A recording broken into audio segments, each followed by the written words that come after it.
Hi and welcome to the Demelak Cookery channel. So it's Sunday today. I'm going to show you how I make beef gravy from scratch.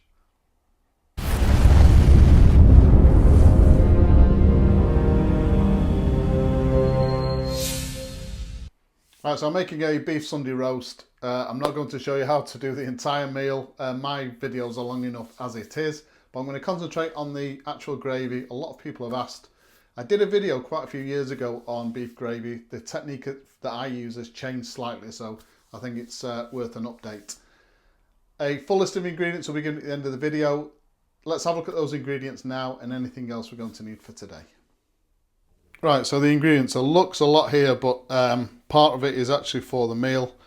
So I've got some carrots. I've washed the carrots, I haven't peeled them, and I've just cut them into large chunks.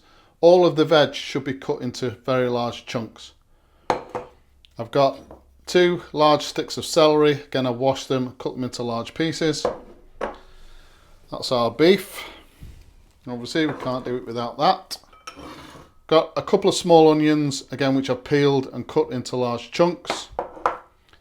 Got some cloves of garlic, which I've just peeled, haven't chopped them up. Going to be using some butter. Some plain flour, some water, just some plain water. I've just taken some rosemary from the garden. I'm including the flowers as well. I'm not going to take those off. If you haven't got any rosemary grown in the garden, and of course dried rosemary will do. And you want about, I would say about 2 tablespoons of dried rosemary. Might be using some gravy browning. Depending on how the gravy turns out, my family expects a certain darkness of gravy, so we may use that, we may not. Some oil, vegetable oil, and some salt and pepper. Okay, so I've got about 5 tablespoons of vegetable oil in a pan over a medium heat. I've brought that up to quite a high heat. What we're going to do is we're going to brown the meat on all sides. But this, what's left in the pan, the reason for all the oil is what's left in the pan, we're going to make a thickening paste or a roux. And of course it'll have masses of flavour off the joint itself.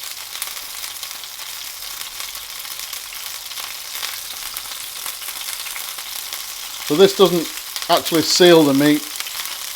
People used to think it does. It actually accelerates the water loss from the beef, but it does create a caramelisation on the outside of the beef and makes it really tasty. As I said, I'm just going to keep turning this until it's sealed on all sides.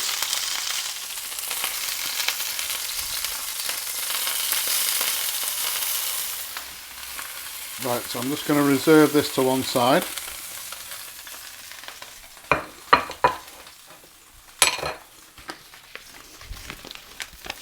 Add in our butter.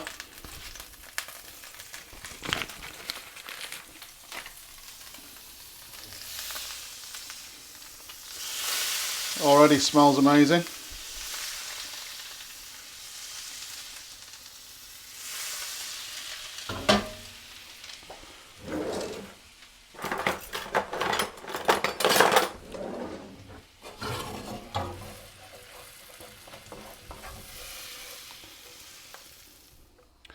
Next thing, going to be adding some plain flour, and this is what will create our paste or roux. And I'm just going to cook this through for maybe a couple of minutes. If there's still any oil and butter left over once this is absorbed, I'll just add a little bit more flour. Okay, so that's our roux or our paste done. What I'm going to do now, turn the heat out, I'm going to reserve this paste to one side. I'm not going to wash this pan. I'm going to leave this pan on one side because this is a pan we're going to use for the final stage of the gravy, and it's still packed with flavour, and washing it would just waste all that flavour. Right, so this is our roasting tin. So all of our veg goes in the bottom. Evenly spaced if you can.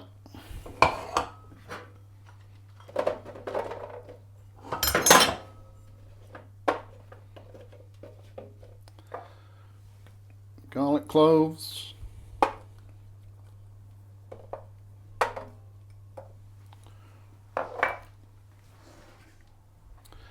Let's be placing some water in the bottom, and this just stops the veg from sticking to the bottom and drying out too much. So what did I have in there? About 250 millilitres.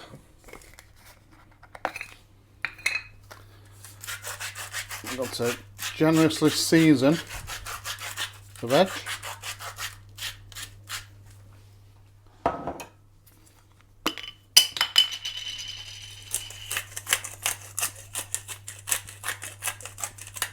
Then put our sprigs of rosemary on. So rosemary is more associated with lamb, but I just like it with beef as well. Our roasting joint in the centre. I'm going to cover this now with kitchen foil straight into the oven, which has been preheated to 180 degrees centigrade. And we're going to cook this joint, and then I'll show you the next stage for the gravy. Right, so let's see what we've got.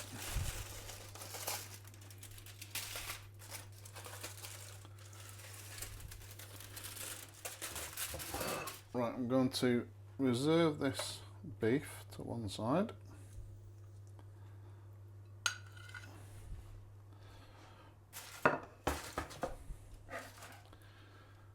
Going to scoop out as much of the veg as I can, and then we'll make the gravy. Okay, so now I just need to strain this through a sieve.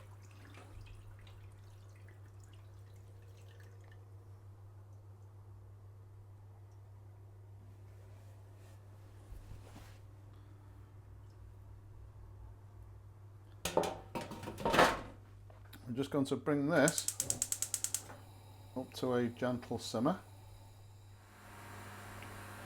Right, so we'll just start to deglaze the pan. And then our roux, or our paste, is going to be adding it in a little bit at a time, so we don't get any lumps. If we do get the odd lump, it doesn't matter, because once we've made this gravy, it's going into a saucepan, and we're going to put it through the sieve again before it actually goes into the pan.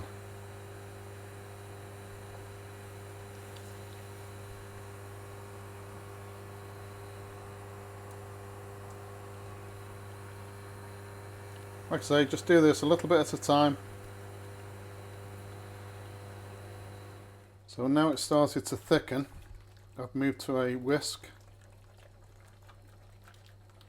plastic whisk in it, or rubberized whisk in this case because it's a non-stick pan.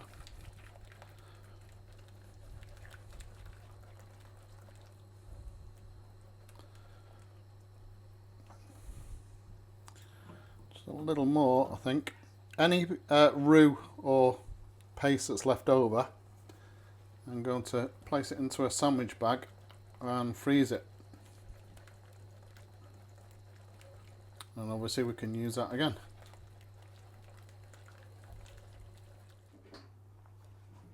Right, through the sieve, and that is our gravy done.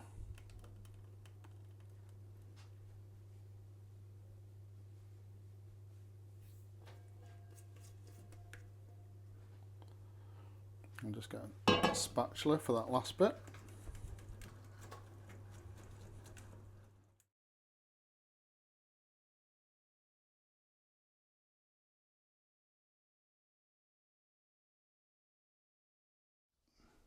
So there you go, beef gravy from scratch, not a stock cube in sight.